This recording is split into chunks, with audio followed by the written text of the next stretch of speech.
Hello friends, welcome to learn services. This is Ram Soni. आज हम discuss करेंगे इजराइल और रसिया के बीच में जो पॉसिबल कॉन्फ्लिक्ट हो सकती है, ये डिस्कस करेंगे। हालांकि ये सारी चीजें कहीं ना कहीं इंटर रिलेटेड हैं इजराइल और पैलेस्टीन की कॉन्फ्लिक्ट से।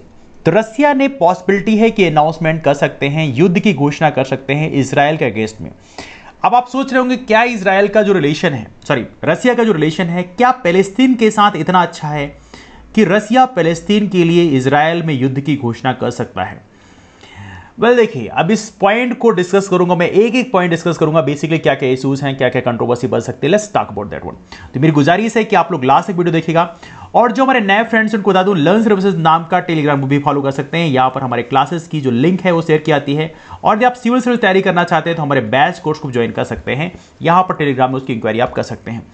देखिए, यहां पर पुतिन ने अभी नेतन्याहू को बोला, जो कि नेतन्याहू इजरायली प्राइम मिनिस्टर हैं, इनको बोला कि इजराइल पे रसिया शायद युद्ध की घोषणा कर सकता है यदि पैलेस्तीन का मामला शांत नहीं होता। अब पैलेस्तीन का मामला आखिर यहां पे क्यों रिलेट किया जा रहा है, आइए समझने की कोशिश करते हैं। देखिए, हालांकि कुछ साल पहले की बात है, सीरिया में एक बड़ा इशू था। सीरिया को हम देख लेते हैं। ये है आपका Syria, look at this one. ये आपको सीरिया दिख रहा होगा। यहां पे है इजराइल और ये है गाजा और इजराइल के बीच में इस समय रॉकेट्स का आदान प्रदान चल रहा है, आप जानते हैं। और यहां पे ऊपर है लेबनान के साथ भी इजराइल के जो इस समय रिलेशन है बहुत अच्छे हैं नहीं, क्योंकि यहां पे लेबनान में जो साउथ का जो रीजन है, यहां पे हेजबुल्ला ग्रुप का प्रेजेंस है। इवनली सीरिया का जो रीजन है, यहां भी हेजबुल्ला ग्रुप का प्रेजेंस है। और हेजबुल्ला एक शियाइट पॉपुलेशन का एक कह सकते हैं मिलिट्री ग्रुप है, मतलब कंट्री के अंदर ही एक स्टेट है। तो यहां पर इजराइल और हेजबुल्ला ग्रुप के बीच में पहले भी काफी फाइट हो चुकी है। नाउ अब पॉसिबिलिटी है कि देखिए, लेबनान से ऑलरेडी इजराइल के साइड रॉकेट लॉन्च हुए हैं। हालांकि इजराइल के टेरिटरी में नहीं गिरे, लेकिन इनका जो एक प्रकार से पोर्ट सिटी है, यहां पे गिरे हैं। तो पॉसिबिलिटी है कि इजराइल जो है ऑलरेडी लेबनान की तरफ इन्होंने रॉकेट दागने शुरू कर दिए हैं। नाउ सीरिया की तरफ से पॉसिबिलिटी है कि यहां भी कुछ पैलेस्टीनियन यहां पे निवास करते हैं, तो शायद पॉसिबिलिटी है कि यहां से भी इजराइल के ऊपर ये रॉकेट दाग सकते हैं। अब देखिए, समझिएगा इसमें। अब यहां पे इस अगले मैप को मैं आपको दिखाऊंगा, तो यहां पे आप देख सकते हैं लेबनान में ये रीजन है जहां पे हेजबुल्ला ग्रुप का प्रेजेंस है। लेकिन कमाल की बात है, सीरिया में भी हेजबुल्ला ग्रुप का प्रेजेंस है।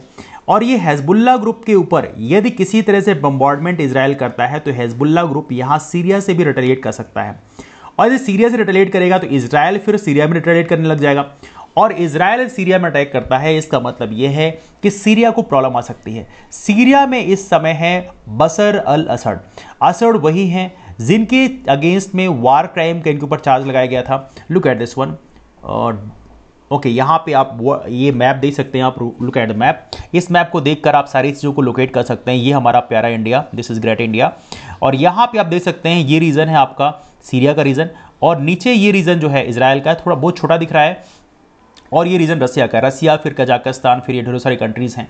अब देखिए, यहाँ पे आप देख सकते हैं, यदि हम इस मैप में देखें, इसको थोड़ा जूम करते हैं, तो जूम करने पे आप देखेंगे ये सीरिया का रीजन है, और ये लेबनान का रीजन है, और नीचे इजराइल का रीजन है, ऊपर जो है फिर रसिया का रीजन है। नाउ अब मेन इशू जो है वो क्या है, ये देख लेते हैं। देखिए, सीरिया के ऊपर जून 2014 में अमेरिकन सीरियन अकाउंटेबिलिटी प्रोजेक्ट में इसमें असद के ऊपर चार्ज लगाया गया कि इनके ऊपर वार क्राइम्स का चार्ज है। और वार क्राइम्स के चार्ज लगने के बाद में असद ने हालांकि उसको बोला कि नहीं ऐसा कुछ नहीं है। अब इस मैप में यदि आप देखेंगे तो यहाँ पे बता रहा है कि पूरा असद का रीजन है। यहाँ पे असद रिजीम है, जो बशर अल असद है, ये पूरा यहाँ पे इनके कब्जे में है। लेकिन यहाँ पे कुछ प्रो टर्किश फोर्सेस भी यहाँ पर निवास करते हैं, और यहाँ पे कुछ सीरियन रिबल्स हैं। तो यहाँ पर बशर अल असद के ऊपर लगा चार्ज वार क्राइम्स का कि ये अपने देश में जो लोग हैं उनको बहुत बुरी तरह से उनका मर्डर कर रहे हैं, डेथ कर रहे हैं, जो भी है। अब यहाँ पे एक कंट्रोवर्सी क्रिएट होती है कि यहाँ पर अमेरिका या यूरोपियन यूनियन जो है, इन्होंने सीरिया में इनको पद से हटाने के लिए यहाँ पर एक इनिशिएटिव स्टार्ट किया। हालांकि सीरिया के ऊपर ऑलरेडी युद्ध की घोषणा हो चुकी थी, लेकिन उसी वक्त क्या है, यहाँ पर रसिया ने सपोर्ट करना स्टार्ट किया बशर अल असद को। और रसिया के इंटरफेरेंस के द्वारा राइट नाउ जो सीरिया के जो प्रेसिडेंट हैं बशर अल असद, वो अपनी पोस्ट में बैठे हुए हैं। आप देखिए, इसका मतलब समझ सकते हैं कि रसिया का सीरिया के साथ एक इस समय बहुत ही अच्छा रिलेशन है।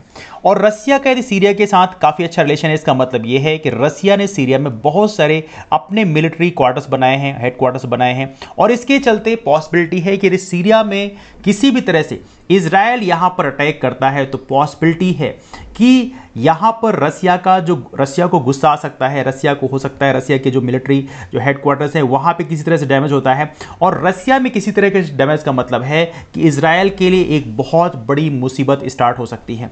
तो इसलिए यहां पर पॉसिबिलिटी है कि सीरिया में किसी भी तरह से यदि यहां पर इजराइल इन्वेजन करता है, किसी भी तरह से अटैक करता है, तो पॉसिबिलिटी है कि यहां पे जो पुतिन साहब हैं वो यहां पर एक्शन ले सकते हैं।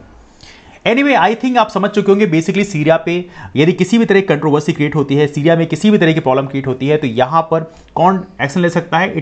पुतिन बेसिकली यहां पर एक्शन ले सकते हैं। और इसलिए पुतिन ये मानते हैं कि यदि किसी भी तरह से इजराइल यहां पर अग्रेशन दिखाता है, यदि देखिए पैलेस्टीन के अगेंस्ट में दिखाएगा तो पॉसिबिलिटी है कि सीरिया के अगेंस्ट में भी दिखा सकता है, क्योंकि इस समय इजराइल की जो कंडीशन वो यही है कि जहां से भी उसके ऊपर अटैक होगा वो वहां पर रिटेलिएट कर रहा है। तो यदि यहां पर सीरिया से अटैक होता है तो शायद ही रिटेलिएट यहां पे करेगा, और जब रिटेलिएट होता है तो ऐसा थोड़ी है कि वहाँ देखते हैं कि हाँ ये जो है हेजबुल्ला ग्रुप हैं, ये सीरियंस हैं या जो भी हैं, तो वहाँ पर बेसिकली इतनी एक्यूरेसी मेंटेन करना मुश्किल होता है, और यदि कोई डैमेज होता है तो डेफिनेटली रसिया यहाँ पर रिटेलिएट कर सकता है। और ये है आर्टिकल। हालांकि रशियन फॉरेन मिनिस्टर की बात करें, इन्होंने बेसिकली इंटरनेशनल एफर्ट डालने की बात की कि यहाँ पर जो कन्फ्लिक्ट है इसको डिफ्यूज किया जा सके, और ये डिफ्यूज होता है तो ये काफ़ी अच्छी बात होगी। देखिए ये जो इंटरनेशनल कंट्रोवर्सी है, कहते हैं कि बहुत सारे जो वॉर हैं, वर्ल्ड वॉर 1 या वर्ल्ड वॉर 2 की बात करें, वो भी स्टार्ट बहुत छोटे से हुए थे, लेकिन बाद में हर एक कंट्री का जो अपना इंटरेस्ट है वो जब प्रभावित होता है तो दूसरी कंट्री तीसरी कंट्री के ऊपर अटैक करने लग जाती है, और इससे एक बड़े लेवल पे ये वॉर जो है ये एक्सपांड हो जाता है। तो कहीं ना कहीं यहाँ पे जरूरी है कि जो कन्फ्लिक्ट है इसको जल्द से जल्द खत्म किया जाए, और यदि कन्फ्लिक्ट में ऑलरेडी सैकड़ों की संख्या में लोगों की डेथ हो चुकी है, और ये डेफिनेटली अच्छी बात है क्योंकि वहां पे छोटे बच्चे भी हैं, वुमेन भी हैं, उनकी डेथ हुई है जिनका उस वार से कोई मतलब नहीं है। तो भी होप सो कि आने वाले कल में कन्फ्लिक्ट स्टॉप होगी। आप लोगों के लिए क्वेश्चन है कि आप लोग ये बताइए कि इस समय जो कंट्रोवर्सी चल रही है उसका हमारा जियोपॉलिटिकल जो कंडीशंस है उसमें क्या इंपैक्ट पड़ सकता है, और यहां पे इंडिया के लिए इसमें क्या इंपैक्ट पड़ सकता है। सो ये आप नीचे जरूर कमेंट करिएगा। तो डिस्कशन को वहीं से वाइंड अप करते हैं। आप सभी लोग यहाँ पे आए इसलिए थैंक्स सो मच। वीडियो पसंद आया तो लाइक कर दीजिएगा, दोस्तों को शेयर कर दीजिएगा, और हाँ चैनल को यदि आपने सब्सक्राइब नहीं किया है देन डू सब्सक्राइब चैनल। मिलते हैं फिर, बाय बाय, टेक केयर।